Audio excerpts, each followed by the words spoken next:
이스라엘 모든 지파 가운데 두루 다녀서 아벨과 벤마아가와 베림 온 땅에 이르니 그 무리도 다 모여 그를 따르더라.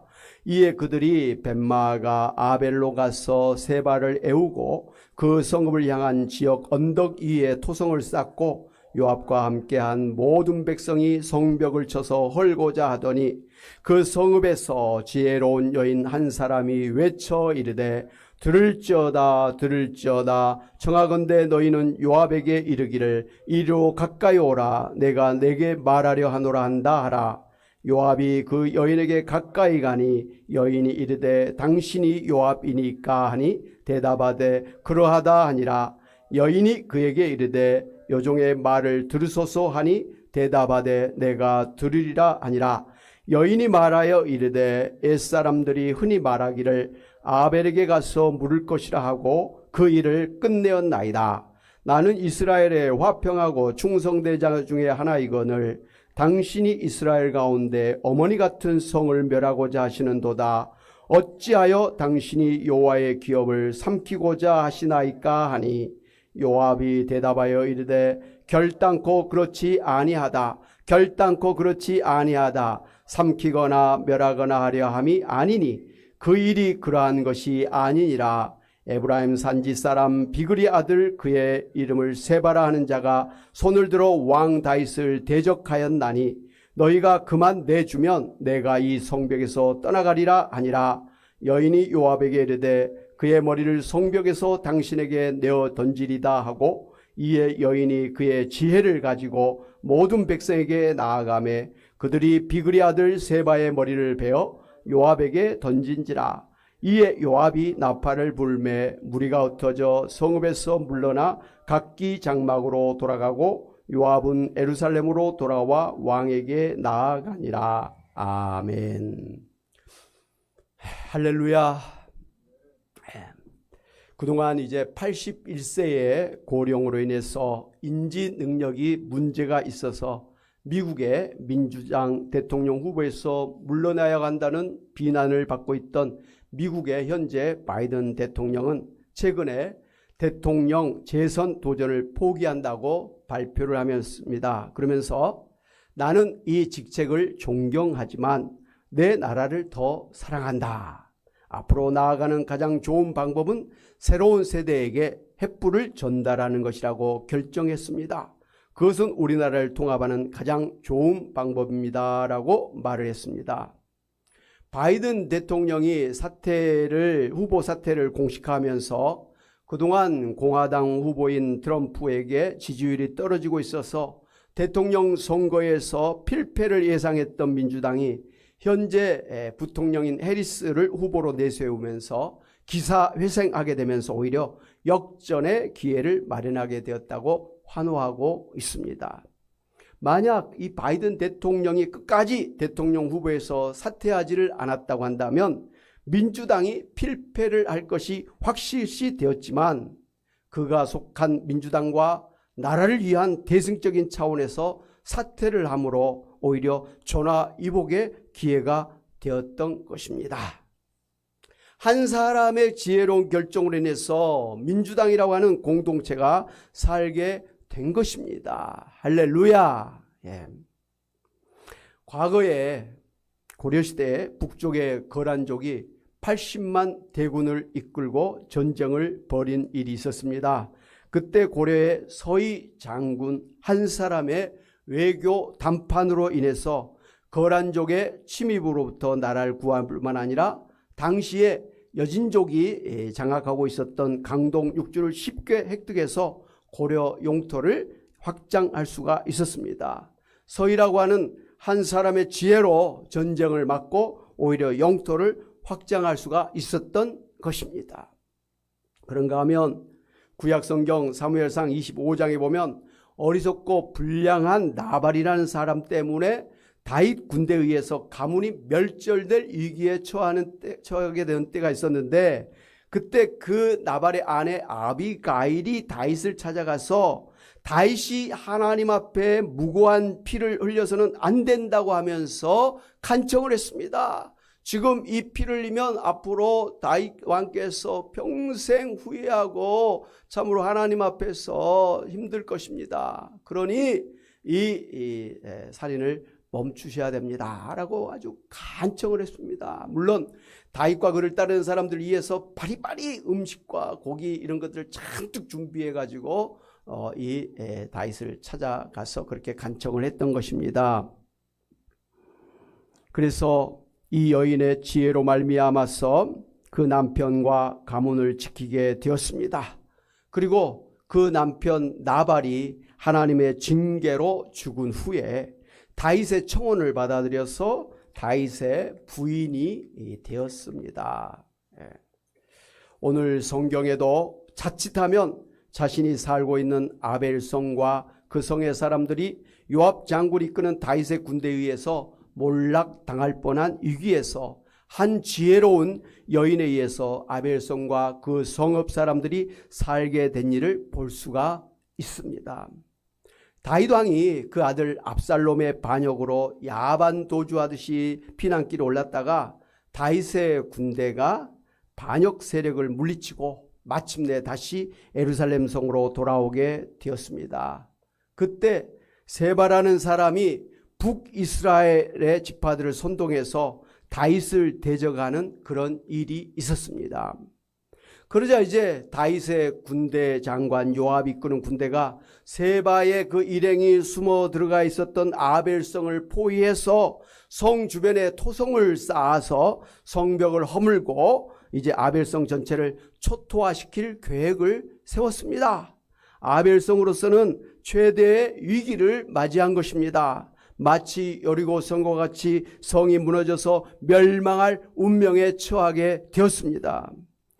이제 아벨성은 요압에 의해서 무참히 파괴되고 죄 없는 수많은 양민들이 무참하게 죽임을 당하게 되는 피비린내 나는 동족상잔의 전쟁에 휘말리게 되었습니다. 오늘 성경은 바로 그러한 부정적인 상황에서 피바다가 될 아벨성을 위기에서 건져낸 한 여인의 지혜가 기록되어 있습니다.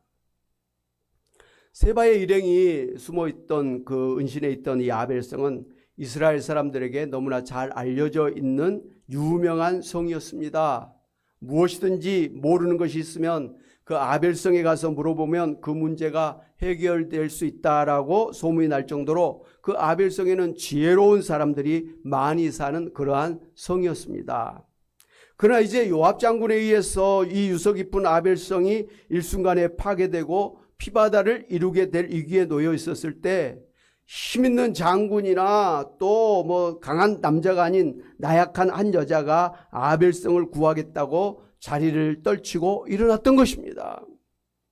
그녀는 비록 성경에 그 이름조차 소개되지 않은 나약한 한 여인에 불과했습니다. 그러나 그 여인의 마음속에는 누구보다도 이스라엘 민족을 사랑하는 애국심과 충성심이 가득했기 때문에 그 같은 위기를 당해서 가만히 앉아서 구경하고 있을 수가 없었던 것입니다. 그 여인은 요압 장군과 무력으로 맞설 수가 없는 자신의 나약함 때문에 수수방관하지 않고 그의 말 잘하는 은사를 가지고 요압을 설득하기 시작을 했습니다. 사무엘하 20장 19절 같이 한번 압독할까요? 사무엘하 20장 19 시작. 나는 이스라엘의 화평하고 충성된 자 중 하나이거늘 당신이 이스라엘 가운데 어머니 같은 성을 멸하고자 하시는도다. 어찌하여 당신이 여호와의 기업을 삼키고자 하시나이까 하니. 이 지혜로운 여인은 지금 요압이 아벨성을 멸하려고 하는 것은 하나님이 아벨성 사람들에게 주신 여호와의 기업을 삼키려고 하는 불신앙적인 하나님을 대적하는 하나님의 뜻에 반하는 그런 행위라고 당당하게 요압의 가오를 지적을 했습니다.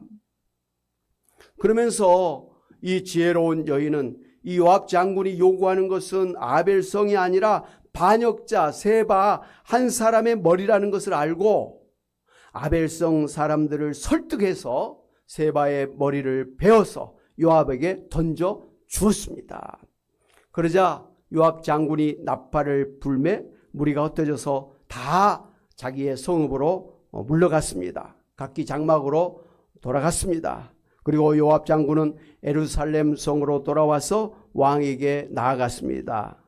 그래서 이 지혜로운 여인이 아벨성을 위기에서 건져낼 수가 있었던 것입니다. 할렐루야!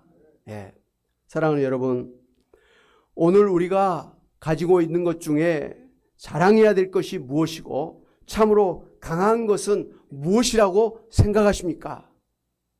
그것은 다윗이나 요압이 가지고 있던 부귀나 권세가 아니라 공동체를 세우기 위한 지혜입니다. 지혜 말입니다.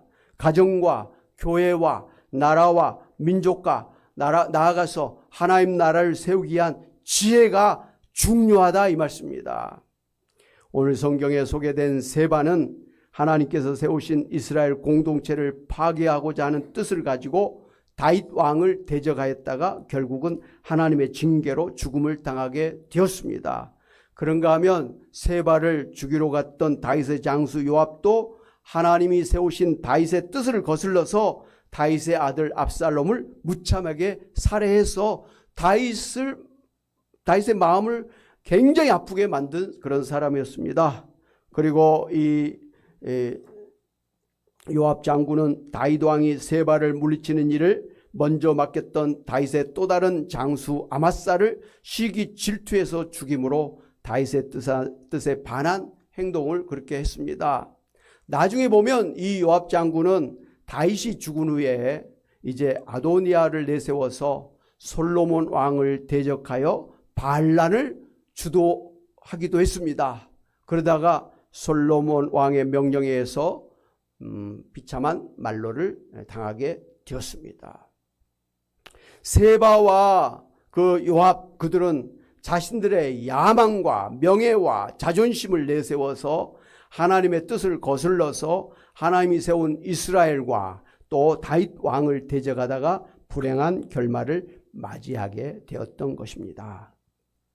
반면에 오늘 소개한 지혜로운 이 여인은 하나님의 나라와 그리고 하나님이 세우신 다윗 왕을 위하여 목숨을 걸고 요압 장군과 단판 외교를 해서 아벨성을 위기에서 구하게 되었습니다.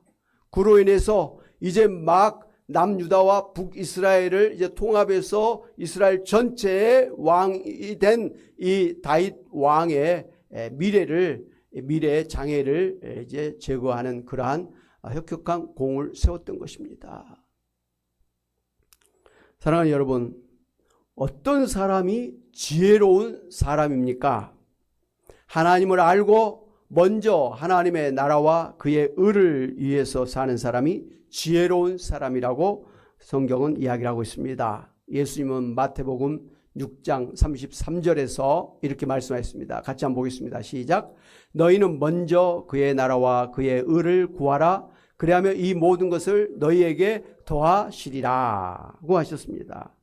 사랑하는 여러분, 잠언서 1장 7절에 보면 여호와를 경외하는 것이 지식의 근본이거늘 미련한 자는 지혜와 훈계를 멸시하느니라고 하시면서 지혜는 우리의 생명과 우리 인생의 성공과 그리고 우리를 장수하게 하면서 하나님과 사람 앞에서 은총과 존귀히 여김을 받으리라고 했습니다. 그러므로 지혜가 제일이니 지혜를 얻으라, 지혜를 높이라, 지혜를 찾으라, 지혜를 구하라. 이렇게 잠언서뿐만 아니라 전도서는 지혜가 최고다라고 그렇게 우리에게 말씀을 해 주신 것입니다. 사랑하는 여러분, 오늘 성경에 그 공동체의 평화를 위해서 충성을 바친 지혜로운 한 여인의 헌신을 본받아서 오늘 우리도 가정과 교회와 나라와 민족과 더 나아가서 하나님 나라를 세워가심으로 인해서 하나님과 사람 앞에서 은총과 귀중히 여김을 받으시는 여러분이 다 되시기를 주님의 이름으로 축원합니다. 아멘. 우리 복음송 한 장 하시고 기도하시겠습니다.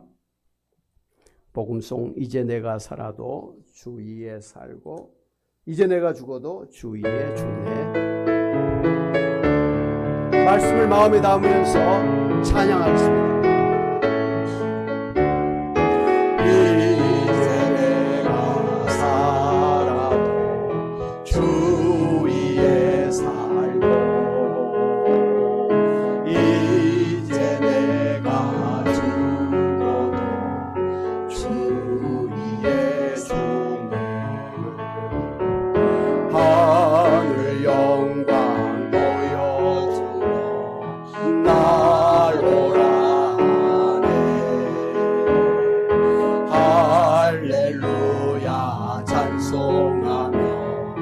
주께 갑니다. 그러므로 나는 사나 죽으나 주님 것이요 사나 죽으나 사나 죽으나 날 위해 피 흘리신 내 주님의 것이요 이제 내가 떠나도 이제 내가 떠나 저 천국 가고 저 천국 가고 이제 내가 있어도 이제 내가 있어도 주 위에 있네 우리 예수 찬송하며 우리 예수 찬송하며 나는 가겠네 천군 천사 나팔 불며 천군 천사 나팔 불며 나중 나오네 그러므로 나는 사나 죽으나 주님 것이요 사나 죽으나 사나 죽으나 날 위해 피 흘리신 내 주님의 것이요 그러므로 나는 사나 죽으나 주님 것이요 사나 죽으나 사나 죽으나 날 위해 피 흘리신 내 주님의 것이요 그러므로 나는 사나 죽으나 주님 것이요 그렇습니다 사나 죽으나